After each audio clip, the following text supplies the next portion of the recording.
আসসালামু আলাইকুম। জনপদের খবরে আমন্ত্রণ জানাচ্ছি আমি মোহাম্মদ রাইহান। এখনকার এই সংবাদ আয়োজন একই সঙ্গে চ্যানেল আইয়ের ইউটিউব চ্যানেল এবং চ্যানেল আইয়ের ওটিটি প্ল্যাটফর্ম আই স্ক্রিনে লাইভ স্ট্রিম হচ্ছে। বিএনপি মহাসচিব মির্জা ফখরুল ইসলাম আলমগীর বলেছেন, ৭১-এ ভিন্ন অবস্থানে থাকা দল এমনকি যাদের কাল জন্ম হয়েছে তারাও বিএনপিকে নিয়ে কথা বলে। কিশোরগঞ্জ জেলা বিএনপির সম্মেলনের উদ্বোধনী বক্তব্যে বিএনপি মহাসচিব বলেন, যারা ষড়যন্ত্র করেছে তারাই পালিয়ে গেছে। সম্মেলন উপলক্ষে শনিবার সকাল থেকে শহরের পুরাতন স্টেডিয়ামে হাজারো নেতাকর্মীর ভিড় জমে। সম্মেলনে জেলা বিএনপির সভাপতি মোহাম্মদ শরীফুল আলম, চেয়ারপারসনের উপদেষ্টা বীর মুক্তিযোদ্ধা আব্দুস সালাম, যুগ্ম মহাসচিব হাবিবুন নবী খান সোহেল ও অন্যান্যরা রয়েছেন। বিএনপি হচ্ছে সেই দল যে ফিনিক্স পাখির মতো বহুবার চেষ্টা করা হয়েছে বিএনপিকে ধ্বংস করবার, বিএনপিকে ভেঙে ফেলবার, কিন্তু বিএনপিকে কেউ ভাঙতে পারেনি। পেরেছে?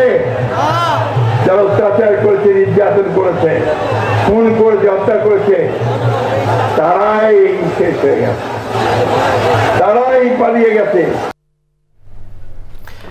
চুয়াডাঙ্গার জীবননগর উপজেলার উথলিতে দুই ভাইকে পিটিয়ে ও ধারালো অস্ত্রের আঘাতে হত্যার ঘটনা ঘটেছে। নিহত দুজন মাছের পাড়ার মৃত খোদাবক্স মণ্ডলের দুই ছেলে আনোয়ার ও হামজা। চুয়াডাঙ্গা সদর হাসপাতালের চিকিৎসক ওয়াহিদ মাহমুদ রবিন জানান, দুজনের শরীরে লাঠি ও ধারালো অস্ত্রের আঘাতের চিহ্ন রয়েছে। হাসপাতালে আসার আগে একজন ও আরেকজন চিকিৎসাধীন অবস্থায় মারা গেছেন। জীবননগর থানার অফিসার ইনচার্জ মামুন হোসেন বিশ্বাস জানান, প্রতিবেশীদের সঙ্গে গরু বেচাকেনার নিয়ে বিরোধ চলে আসছিল তাদের মধ্যে। ঘটনাস্থলে পুলিশের টিম রয়েছে।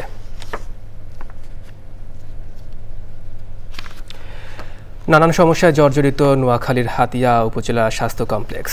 ডাক্তারদের অনিয়মিত উপস্থিতি, যন্ত্রপাতি নষ্ট হওয়া, মেয়াদ উত্তীর্ণ ওষুধ, দালালদের দৌরাত্ম্য ও জনবল সংকটের কারণে কাঙ্ক্ষিত সেবা থেকে বঞ্চিত হচ্ছেন রোগীরা। দ্রুত এসব সমস্যা সমাধানের মাধ্যমে স্বাস্থ্যসেবা নিশ্চিত করার দাবি জানিয়েছেন রোগী ও স্বজনরা। নোয়াখালী থেকে আলাউদ্দিন শিবলুর পাঠানো তথ্য ও ভিডিও চিত্রে ইফতেখার উদ্দিনের রিপোর্ট।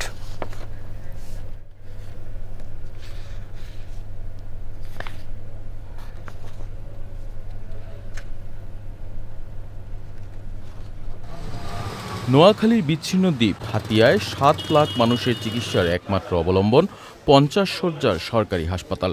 কিন্তু সেখানে সকাল ১১টায়ও দেখা মেলেনি একজন ডাক্তারেরও। পরে সাংবাদিকদের উপস্থিতি টের পেয়ে একজন ডাক্তার উপস্থিত হলেও অন্যরা ছুটি ছাড়া কী কারণে কর্মস্থলে অনুপস্থিত তা জানে না কর্তৃপক্ষ। এখানে রোগীরা আসে ঘোরাফেরা করে, কোনো ডাক্তার পায় না। ডাক্তার সেবা থেকে আমরা হাতিয়াবাসী সবসময় অবহেলিত।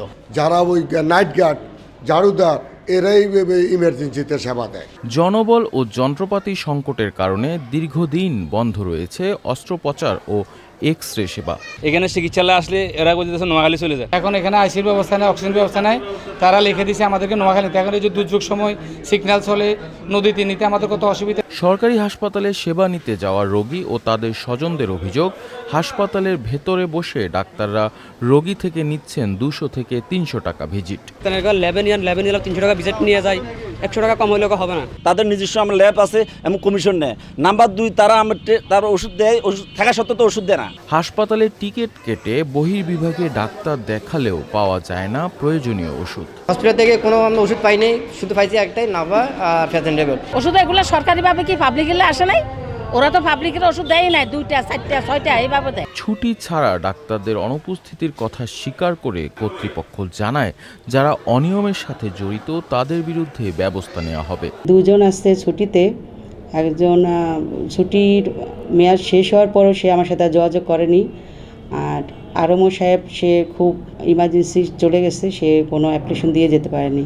এমন অবস্থায় সরকার দ্রুত প্রয়োজনীয় সমস্যার সমাধান করে দ্বীপ অঞ্চলের মানুষের স্বাস্থ্যসেবা নিশ্চিত করবে, এমনটাই প্রত্যাশা স্থানীয়দের।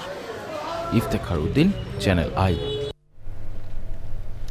বিএনপির ভারপ্রাপ্ত চেয়ারম্যান তারেক রহমানের নির্দেশে গ্রাম পর্যায়ে বিএনপির তৃণমূল নেতাকর্মীদেরকে সুসংগঠিত করার লক্ষ্যে আশুলিয়ায় আলোচনা সভা হয়েছে।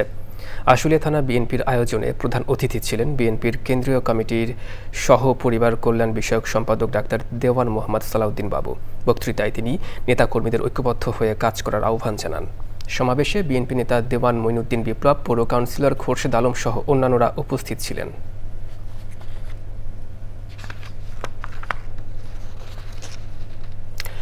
কক্সবাজারে শুরু হয়েছে 2 দিনব্যাপী chief entry money laundering compliance officers conference 2025। প্রধান অতিথি ও উদ্বোধক ছিলেন বাংলাদেশ ব্যাংকের governor doctor Ahsan H Mansur. BFIU এর নির্বাহী পরিচালক এমডি মফিজুর রহমান খান চৌধুরীর সভাপতিত্বে বক্তৃতা করেন আইডিআরএ এর সদস্য অ্যাডমিন এমডি ফজলুল হক। উপস্থিত ছিলেন বাংলাদেশ ইন্স্যুরেন্সের অ্যাসোসিয়েশনের সভাপতি সায়েদাম আহমেদ, ইন্স্যুরেন্স ফোরামের সভাপতি বিএম ইউসুফ আলী, কেএম এলকো অ্যাসোসিয়েশনের চেয়ারম্যান প্রবীর চন্দ্র দাস ও অন্যান্যরা। এবারে প্রতিনিধিদের পাঠানো তথ্য ভিডিও চিত্রে আলমুকসিদের রিপোর্ট। ঝিনাইদহ যশোর মহাসড়ক 6 লেনে উন্নীতকরণের ক্ষতিগ্রস্ত জমির মালিক ও ব্যবসায়ীদের ক্ষতিপূরণের ন্যায্য মূল্য দেওয়ার দাবিতে মানববন্ধন ও সড়ক অবরোধ করে ক্ষতিগ্রস্ত জমির মালিক ও ব্যবসায়ীরা। নড়াইলে গণমাধ্যম কর্মীদের সাথে মতবিনিময় সভা করেছেন নবাগত পুলিশ সুপার মোহাম্মদ রবিউল ইসলাম। এ সময় উপস্থিত ছিলেন পুলিশ কর্মকর্তা ও সাংবাদিকরা। লক্ষ্মীপুরে প্রাথমিক পর্যায়ে সদর উপজেলাধীন বিভিন্ন শিক্ষা প্রতিষ্ঠানে 1500 শিক্ষার্থীকে নতুন স্কুল ড্রেস দেয়া শুরু হয়েছে। জেলা প্রশাসক রাজীব কুমার সরকার প্রধান অতিথি থেকে এসব সামগ্রী বিতরণ করেন। মেহেরপুর সদর উপজেলার বুড়িপোতা ইউনিয়ন পরিষদের উদ্যোগে বিভিন্ন শিক্ষা প্রতিষ্ঠান, প্রান্তিক চাষি, দুস্থ নারী ও প্রতিবন্ধীদের বিভিন্ন সামগ্রী বিতরণ করা হয়। ময়মনসিংহে স্বাস্থ্যসেবা খাতে নিয়োজিত চিকিৎসক, ক্লিনিক ও ডায়াগনস্টিক মালিকদের নিয়ে গঠিত স্বাস্থ্য ইউনিটির মিলন মেলা হয়েছে। সভাপতিত্ব করেন কমিটির সভাপতি শামীম আহমেদ। গাইবান্ধার গোবিন্দগঞ্জে জনকল্যাণ সংস্থার উদ্যোগে বিনামূল্যে প্রতিবন্ধী ও হতদরিদ্র 25টি পরিবারকে বিভিন্ন স্যানিটেশন সামগ্রী সহ সেমি পাকা ল্যাট্রিন ঘর দেয়া হয়। ভোলায় অনুষ্ঠিত হয়েছে তরুণ প্রজন্মের সফলতা গল্প শীর্ষক জেলা সম্মেলন। প্রথম পর্বে প্রদর্শিত তথ্যচিত্রে প্রকল্পের আওতাভুক্ত 8 জেলার তারুণ্যের কণ্ঠস্বর প্ল্যাটফর্মের কার্যক্রম, অর্জন, চ্যালেঞ্জ ও সফলতার গল্প তুলে ধরা হয়। নড়াইলে সাংবাদিকদের সাথে মতবিনিময় করেছেন সংসদ সদস্য পদপ্রার্থী মাওলানা তাজুল ইসলাম। সভায় সভাপতিত্ব করেন ইসলামী আন্দোলনের জেলা শাখার সভাপতি মাওলানা খায়রুজ্জামান। মেহেরপুরে মুজিবনগর উপজেলার দরিয়াপুর গ্রামে দরিয়াপুর ইউনিয়ন বিএনপির উদ্যোগে গণসংযোগ ও উঠান বৈঠক হয়েছে। কর্মসূচিতে নেতৃত্ব দেন বিএনপির কেন্দ্রীয় নির্বাহী কমিটির সদস্য মাসুদ অরুণ। আল মুকসিদ, চ্যানেল আই। আগামী জাতীয় সংসদ নির্বাচনে দেশের মানুষ পিআর পদ্ধতি চায় না বলে জানিয়েছেন বিএনপি চেয়ারপারসন বেগম খালেদা জিয়ার উপদেষ্টা আমানুল্লাহ আমান। সাভারে আরাফাত রহমান কোকো স্মৃতি ফুটবল টুর্নামেন্টের ফাইনাল খেলায় পুরস্কার বিতরণী অনুষ্ঠানে যোগ দিয়ে তিনি কথা বলেন।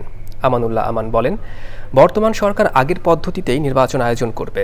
খেলায় নগরচর স্পোর্টিং ক্লাবকে টাইব্রেকারে 4-5 গোলে হারিয়ে চ্যাম্পিয়ন হয় হারানগর স্পোর্টিং ক্লাব।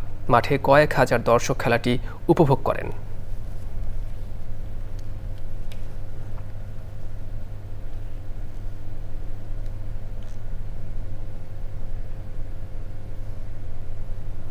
দর্শক, জনপদের খবর আজকের মতো এ পর্যন্তই। একটু পরে কৃষি সংবাদ দেখার আমন্ত্রণ জানিয়ে শেষ করছি। ধন্যবাদ সবাইকে।